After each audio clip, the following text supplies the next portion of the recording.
Propagation. Our guest tonight is Luetzelschwab K9LA, and he is going to he'll tell us a little bit about himself and his background, and I believe that he's going to go into the finer details of solar activity and how that affects propagation and things like that. So without further ado, I'm going to mute myself and I'm going to turn it over to Carl. Okay, thank you, Paul, and hello to everyone over there. I got the cat sitting here on the floor next to me, so we'll see what trouble he gets into. He was pawing at some stuff. Let me start sharing my screen.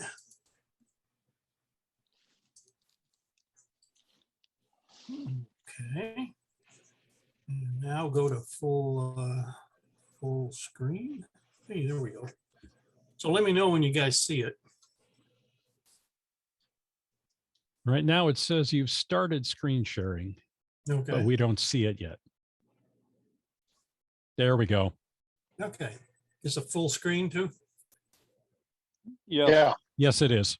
Okay, great. Okay, so what I'm going to talk about is really getting ready for cycle 25. We're coming out of solar minimum, and it could be some exciting times here in a couple of years when cycle 25 is really going, because it's going to really improve propagation on the higher bands, being 15, 12, 10 meters, and maybe even 6 meters, who knows. I'm in Fort Wayne, and I don't have a heck of a lot of slides, but hopefully it'll be informative and some practical information too about getting some antennas ready for cycle 25's maximum. Okay. Now, why don't my slides advance? Oh, there we go. Okay. So there's a little bit about me. I received my novice in 1961. I grew up in Hammond. So we ended up in Fort Wayne in 1988. I enjoy learning about the sun and propagation. The more I learn, the more I find out I don't know. So, well, that's the way it goes. I like DXing, contesting, which is mostly casual these days. I like playing around with antennas. We live on a couple acres, and we don't have any restrictions, so that makes it easy. I really enjoy fixing and using vintage equipment. For some of you old timers, that's a Viking Ranger 2 and a Drake 2B. That was a great station back in the early 60s, and I think it's still a great station nowadays. It does AM, it doesn't do sideband, but that's okay. It does CW, it's got the VFO, and the 2B is a good receiver too. My wife is Vicky, AE9YL. We met in Texas. She's from Akron, Ohio. I'm retired. I was an RF design engineer for Motorola in Schaumburg, and then transferred down to Fort Worth, Texas with Motorola. Then in 1988, we moved back north to Fort Wayne, ended up at Magnavox, which went through several name changes, and now it's Raytheon, kind of. Whatever, but same job, just different name of the company.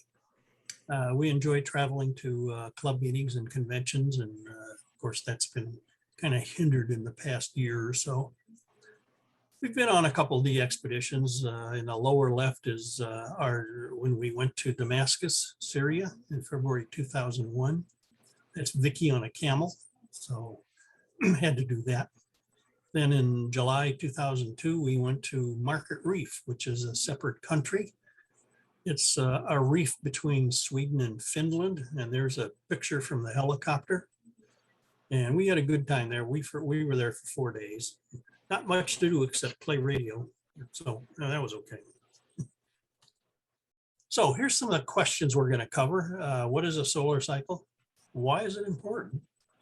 What did the previous solar cycles do? More importantly, what's cycle 25 going to do? And what are some simple antennas for 15, 12, 10 meters, and 6 meters? So what is a solar cycle and why is it important? Well, it's also known as a sunspot cycle, solar cycle, sunspot cycle, whatever. It's the time period from a very low number of sunspots through a maximum number of sunspots and then back down to a very low number of sunspots. It's A to B to C there in that sketch. Approximate 11-year cycle. Some cycles are shorter, some cycles are longer. And on average, it takes about 4 years to go from solar minimum to solar maximum, A to B. It takes about 7 years to go from solar max to solar min, B to C.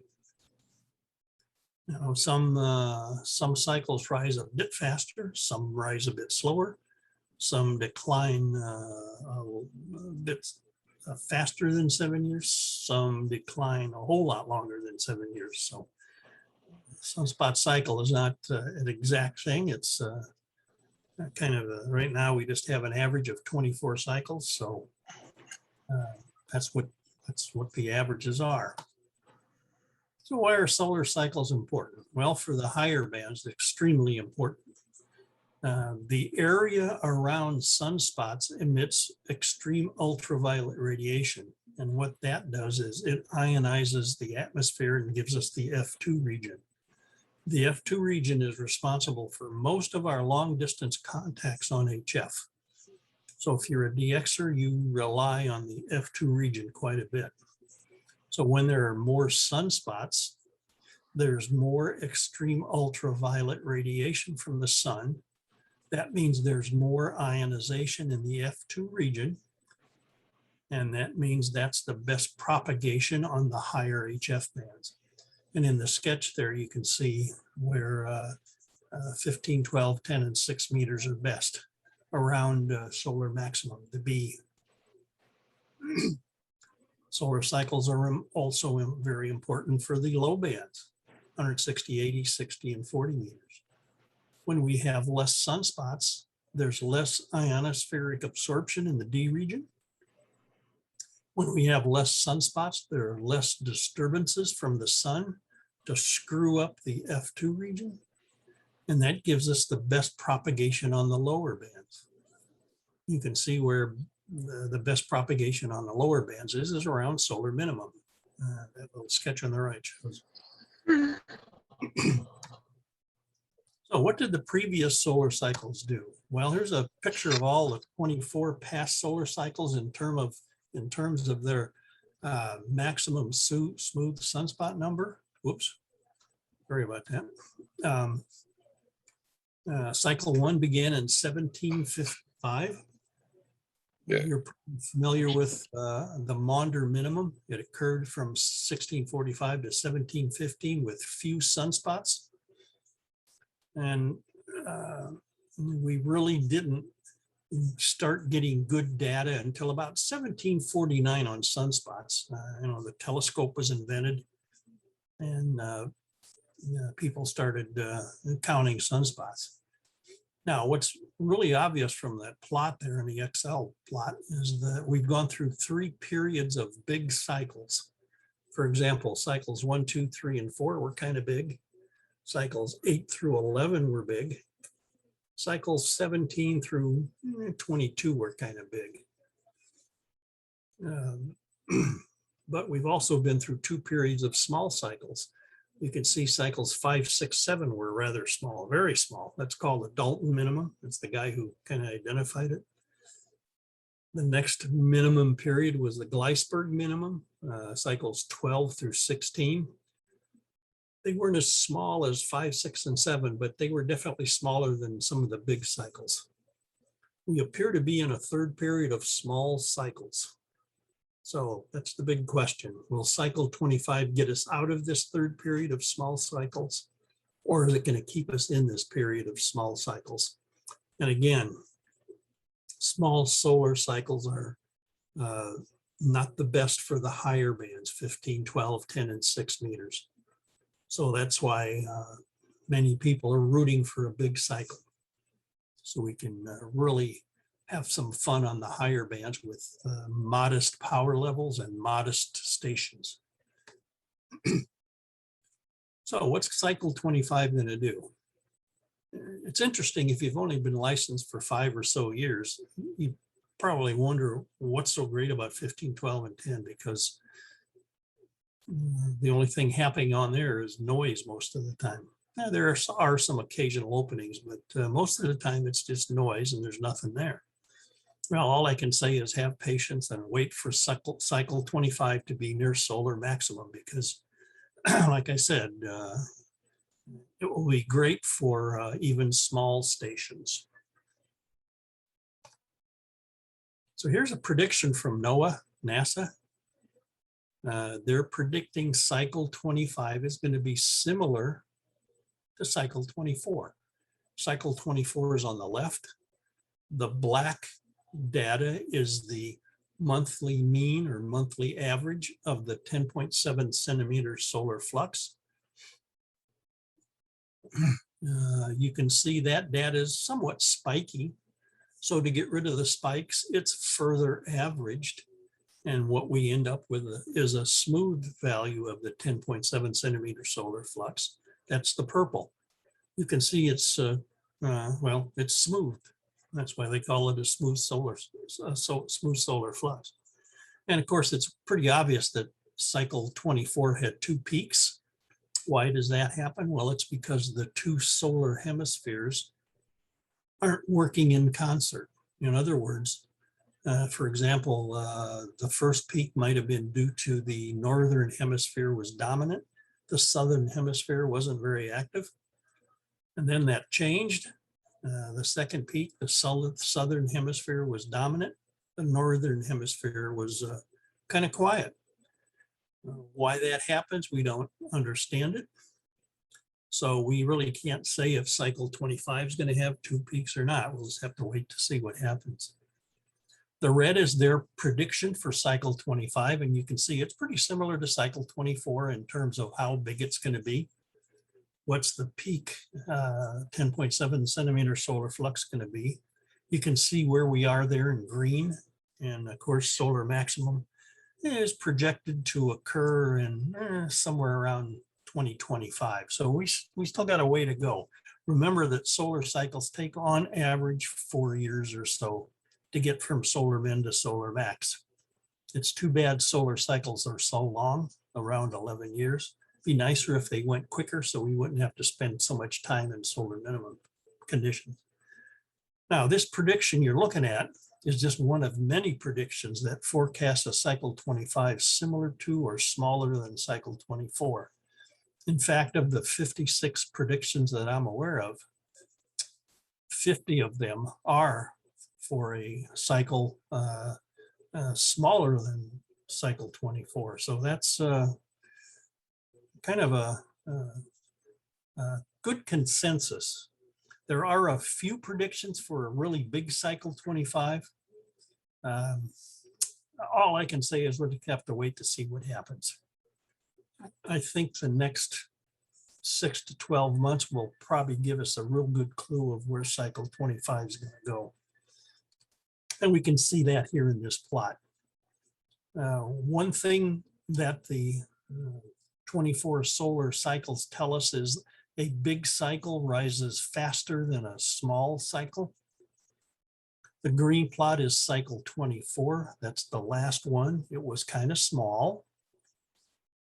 The orange is cycle 23. It was kind of an average cycle. And then blue was cycle 21. It was a pretty big one.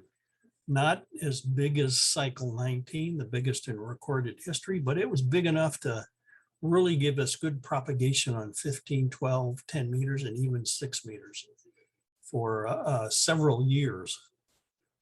And you can see the red curve is what cycle 25 has done so far.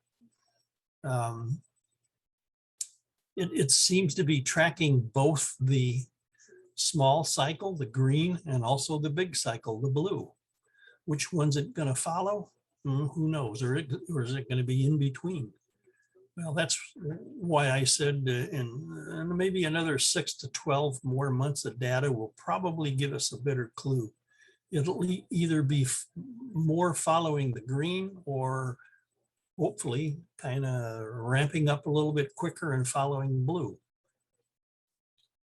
I'll let you know in about 2024 what it really does. Right, okay. So what are the bands doing right now? Well, 15 meters offers some decent worldwide propagation on a few days of the month. You got to be on the right day, and you may work some good stuff. 12 meters is kind of quiet.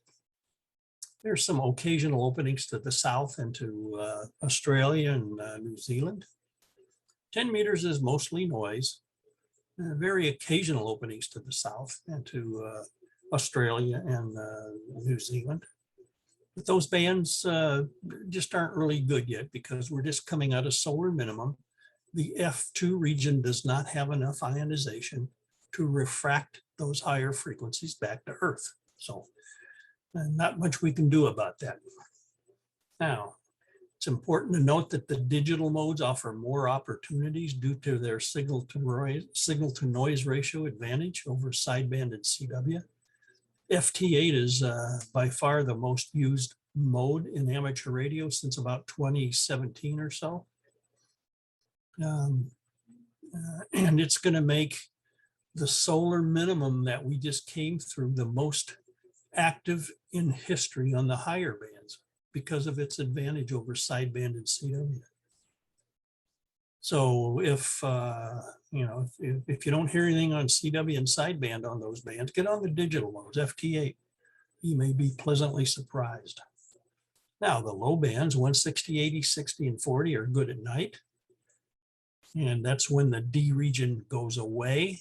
That's when absorption is least on those bands, and that's why they're good at night. 30, 20, 17 are generally good throughout a solar cycle. If you can only put up one antenna, well, put it up for 20 meters. That'll get you throughout the whole solar cycle. And one thing, the first three bullets are kind of bleak picture what's going on right now. But you should also always check the higher bands when there's a big spike in the solar flux or the sunspot number, like what happened late last year. The peak, it was a big peak and it occurred in late November. That made CQ Worldwide DX-CW context very good worldwide. It was also good enough to make CQ Worldwide phone in late October good, and also the ARRL 10 meter contest in early December good. So if you see a big spike in the solar flux or the sunspot number, check out the higher bands. And you can find solar flux index and the sunspot number. You can monitor WWV at 18 minutes past the hour and just keep a record of what's going on. Or there are lots of websites that you can go to. One is QRZDX.com. And on it, they have a nice colorful banner made by N0NBH, and it gives all the good parameters, the solar flux and the sunspot number, the A index and the K index, etc. You should also check the higher bands when there is a moderate spike in the K index. That could lead to a possible enhanced propagation on the higher bands. The best example I've ever seen is the 2018 California QSO party. There was nothing to the Midwest, no W6s in the Midwest on Saturday. And the K index spiked up to about 5 for three-hour periods on Sunday. And there were lots of W6s on Sunday into the Midwest. So even though solar maximum is a way off, there are short-term events that happen in the ionosphere, and if you watch, you can catch them and have a lot of fun. So when will the higher bands be open when cycle 25 really gets going? Well, their propagation on the higher bands basically follows the sun, and what that means is you should look to the northeast through southeast in the mornings. It's Europe, Africa, Caribbean, South America, Central America. Then around local noon, you should start looking southeast through southwest, Africa, Caribbean, South America, Central America. And then in the afternoon and evening, you should look to the southwest through northwest. And then you can look at Caribbean, South America, Central America, Australia, New Zealand, Pacific, Japan, and Southeast Asia. And of course, what it is the ionization in the F2 region just follows the sun. It's maximum when the sun is overhead. So propagation on those higher bands follows the sun.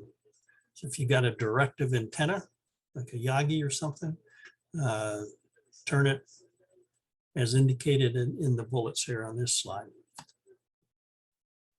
Now, don't forget the low bands, since we're still at solar minimum. You can have lots of fun with 100 watts and wire antennas.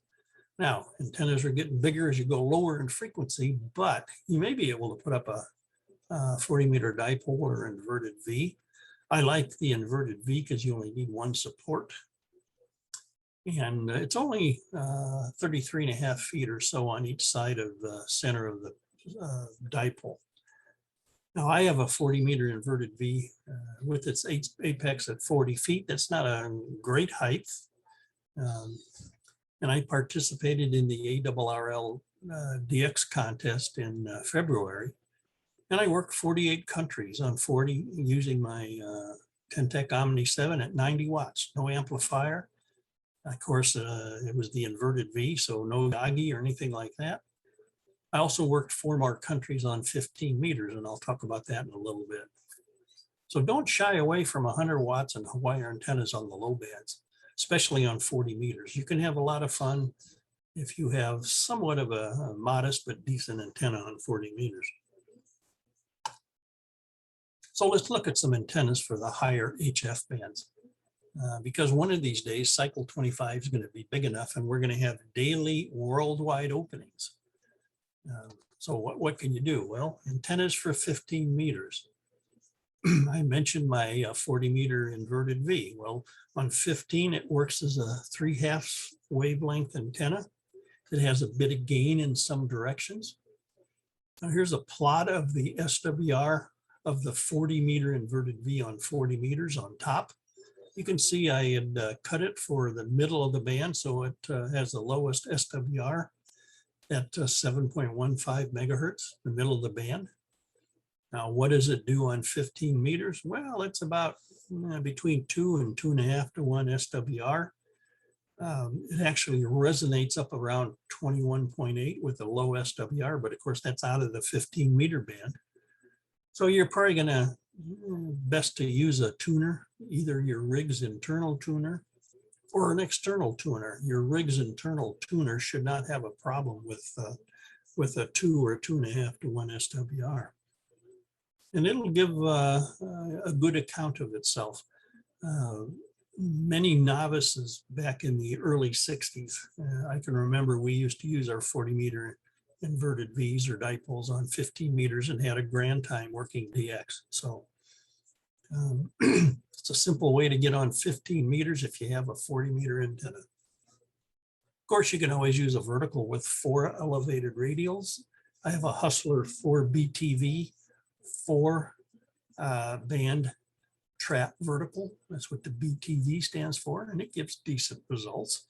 I've had it temporarily located on the garage roof, and I had lots of fun working lots of stuff on 20, 15, and 10 meters. I didn't have the 40 meter top part because it was a temporary installation and it was kind of wobbly. If you want, you can just put up a 15 meter dipole or a 15 meter inverted V. The overall length is about 22 feet or about 11 feet on each side. So that's getting pretty small, and you put it up at 20 feet, it'll give a pretty good account of itself. Another antenna for 15. And like I said, antennas get smaller as you go up in frequency. The 2-element Yagi isn't real big. You can make a driven element and a director and make it out of aluminum tubing. It has about 5 dB gain over a dipole, which is good. And it has a good front to back and front to side ratio as seen by the pattern of the azimuth there on the right. So you need a rotator, or you can do Armstrong rotation by turning the thing by hand. If you put it up at about 20 feet, it should work really well. And there's just a sketch of some of the dimensions. The boom is only about 5.5 feet. The elements are about 22 feet long. The director is a little bit shorter. So it's pretty lightweight. You could probably get away with a TV rotator to turn the darn thing. And you'll really have much more capability than if you just have a 40-meter inverted V or a 15-meter dipole that you're using.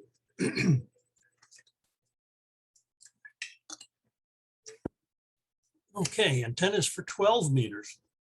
Well, we're moving up in frequency, so they're getting smaller. An inverted V is only about 9.25 feet on each side. If it is an inverted V, keep that angle there greater than 90 degrees. Whoops, I don't want to do that. You can make a dipole with aluminum tubing. It's about 18.5 feet tip to tip, so that's not very big. Of course, a 2-element Yagi would be pretty good. You could scale that 15-meter Yagi on the previous slide and kind of come up with general dimensions of what a 12-meter Yagi will do. And even a 3-element Yagi on 12 meters is getting to be not too much of a problem for a modest installation. Antennas for 10 meters. Well, small. Dipole is about 16.5 feet tip to tip, and it will give great results about 15 to 20 feet high, which is probably doable for many people. And we get into multi-element Yagis. I have a 4-element Cushcraft 10-meter Yagi. It's on a 16-foot boom. Elements are about 17 feet tip to tip. You can see the pattern of it on the right there. You can see it has good front to back ratio. In other words, toward the right is the front of the pattern. Towards the back is a very small lobe. So you got to make sure your antenna is pointed at the station you want. It worked great for me in Texas. I had it up at 40 feet, and it works great here in Fort Wayne. It's a good old antenna. It's been around a while. And here in Fort Wayne, I used it to work many stations with my little homebrew QRP 10-meter double sideband transceiver.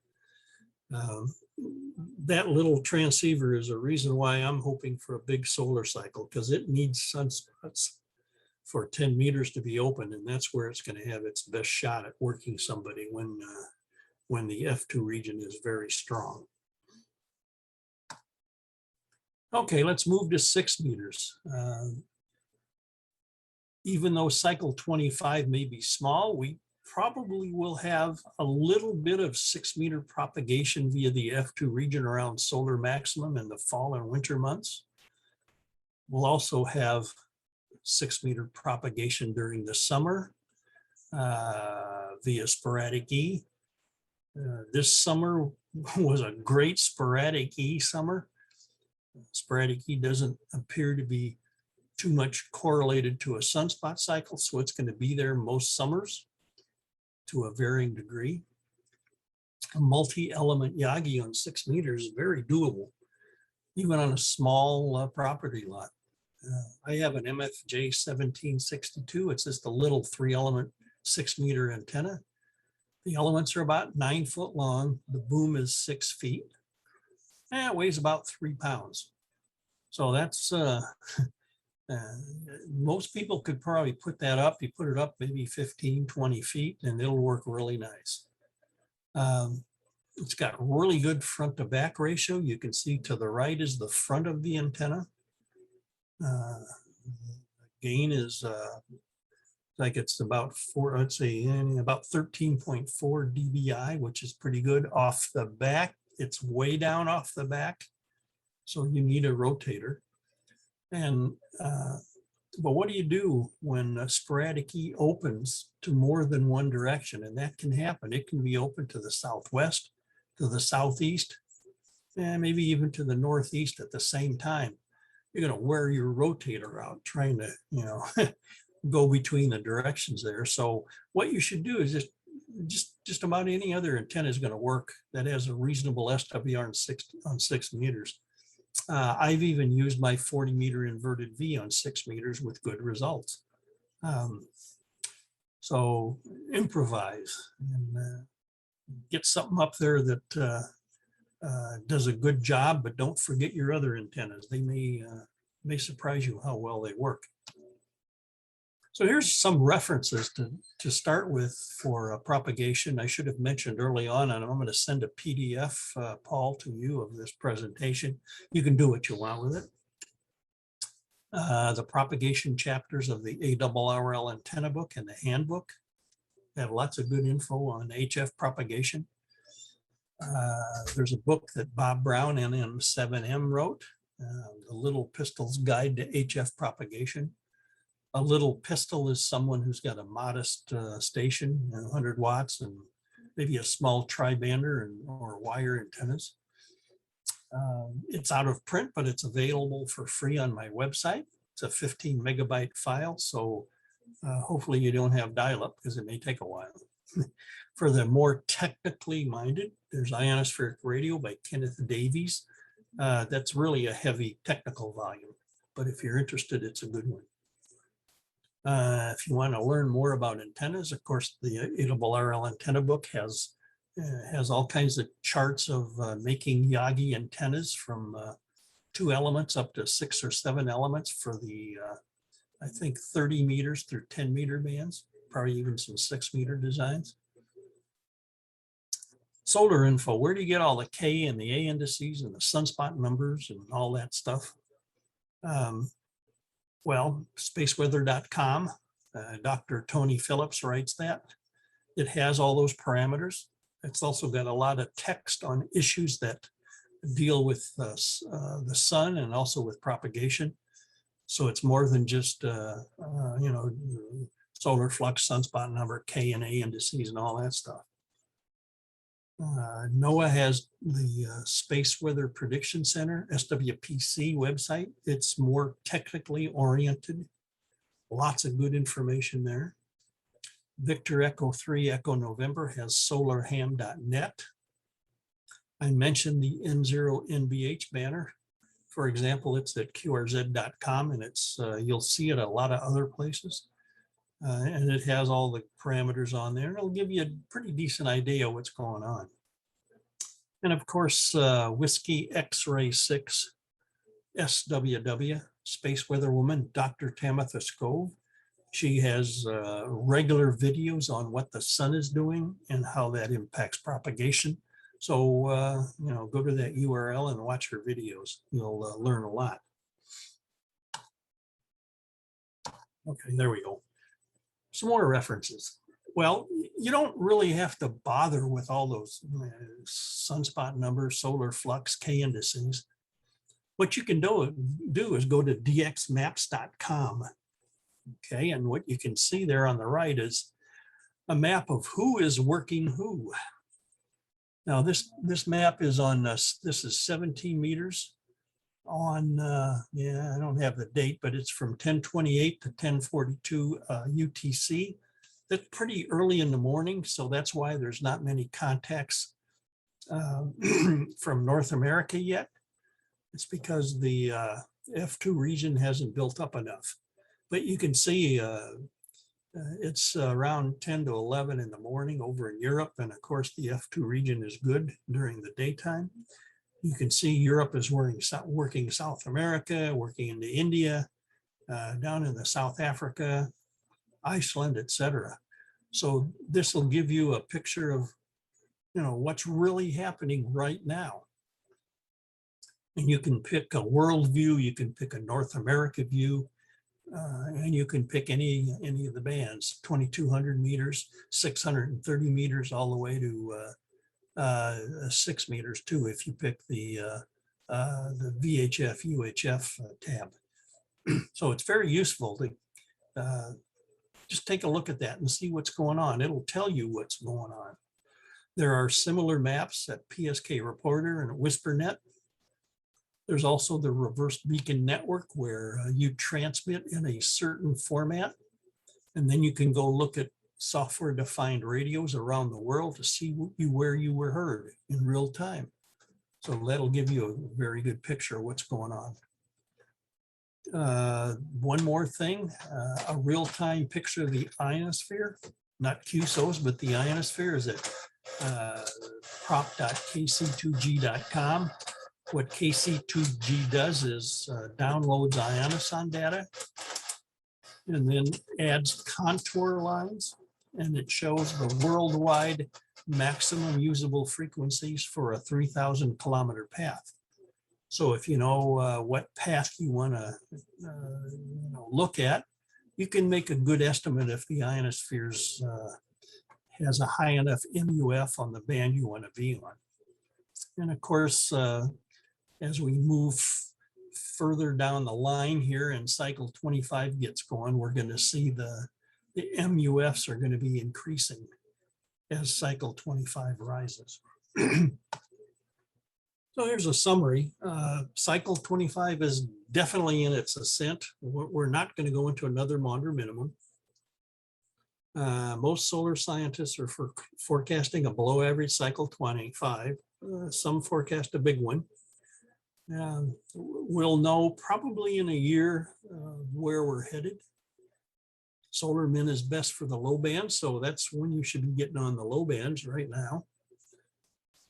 30, 20, 17, like I said, are good throughout a solar cycle. So they're, 20 meters is open worldwide during the daytime and early evening right now. 17 meters to a little bit lesser extent.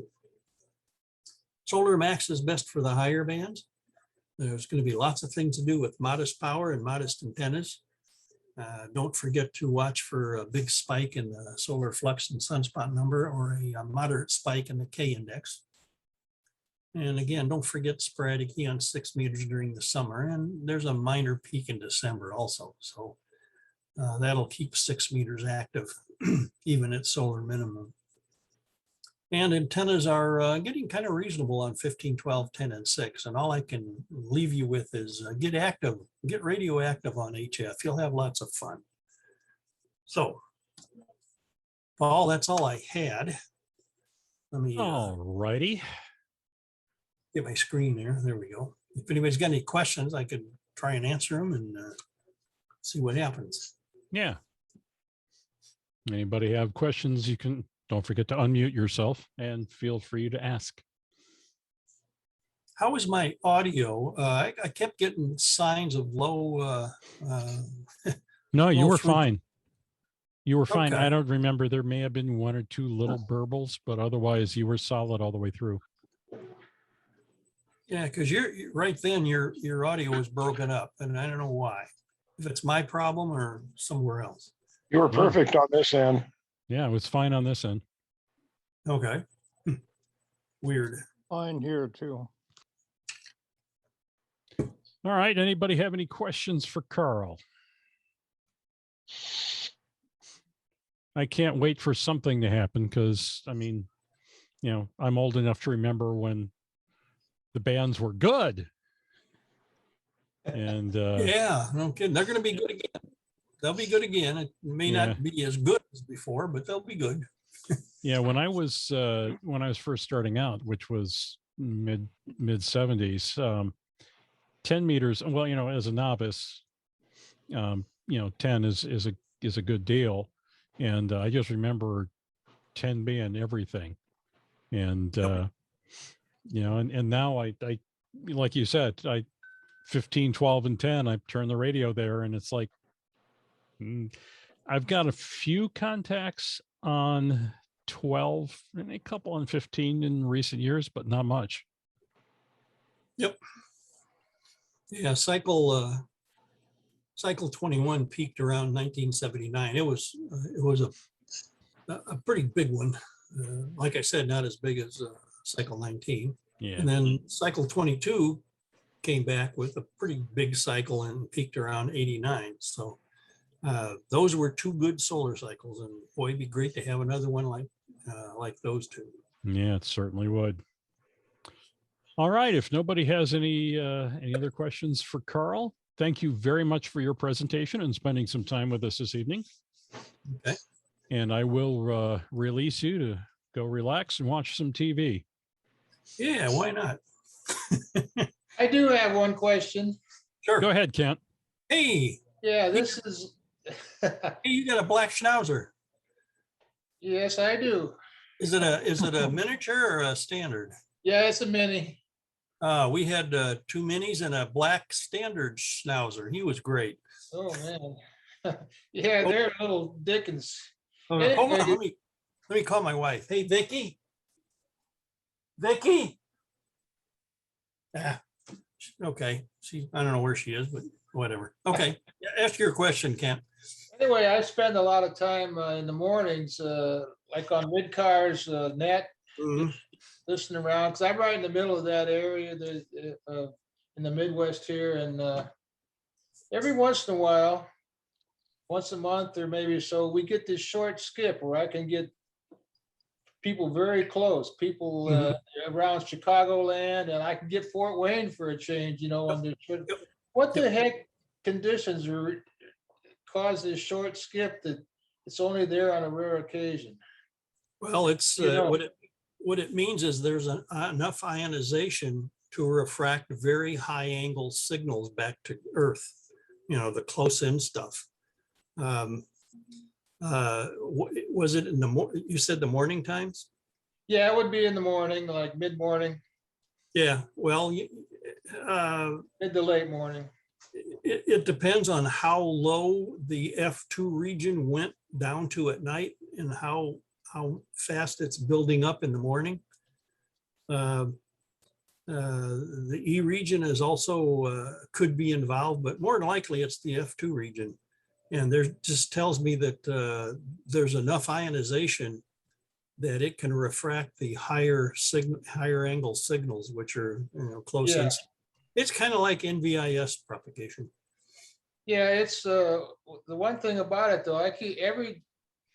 I look at the all the solar data every day on a couple of different websites, and it never correlates to anything that's going on in the weather data, but it'll just show up, and it's really a lot of fun. It's like we'll have the Chicagoland QSO party there for a while, in the morning, and everybody gets excited because they can talk to people that it's so rare. So yeah, well, just remember that the solar flux and the sunspot number are just proxies for the true ionization of the F2 region, which is the extreme ultraviolet. So if you look at what the ionosphere is doing today, it does not correlate very well to solar flux or sunspot number. One of the interesting things is, like, if the solar flux is 80 today, and if it's 90 tomorrow, that doesn't necessarily say the ionosphere is better. It could be worse. So there's not a very good correlation between those daily parameters and what the ionosphere is doing today. So don't be discouraged that you can't see what's going on. one other thing I had, Tamitha Scove is in the middle of sort of a mini course she's doing, about 3-hour session. Okay. And the next session coming up is going to be on the ionosphere. She's finally getting down to where I'm interested in it. There you go. I'm looking forward to that. Yeah. Pretty Good. interesting. Good. Yeah, that's lots of good information, and I know she'll be receptive to questions, and that'll do it. Yeah, she's pretty good. Yep. Thanks so much. Okay, hold on. Let me see if I can find Vicky, because she'd love to see you. What's your schnauzer's name? Bowser. Bowser. Okay. Bowser the Schnauzer. Our miniature schnauzer, our standard schnauzer, who was black, his name was Snoopy, and he was, he looked like a Snoopy dog. So hold on, Kent. Let me go see if I can find her. All right. Let's do while we're young.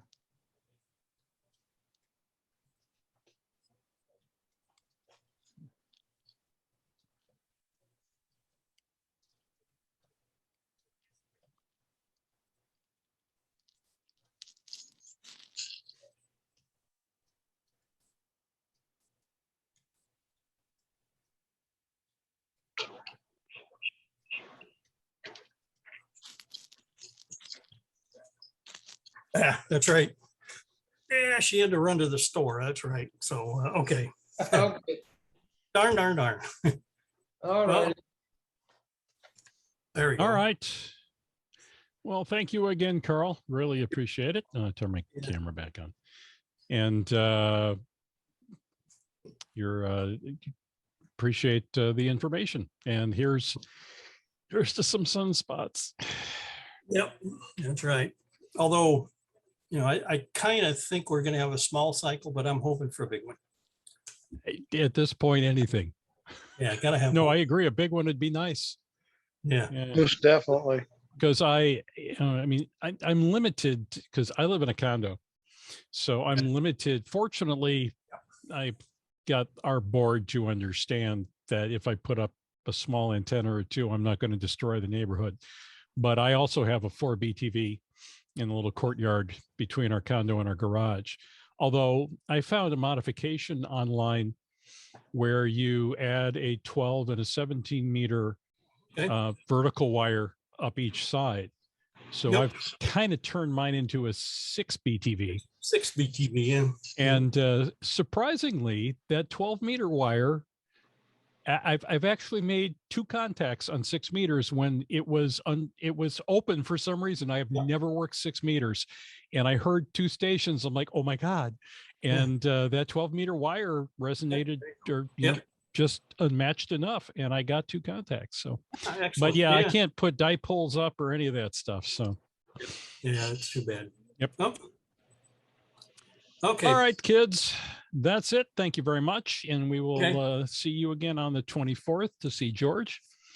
And then I've reached out to a few more. I'll let you guys all know. So thanks. Good night, everybody.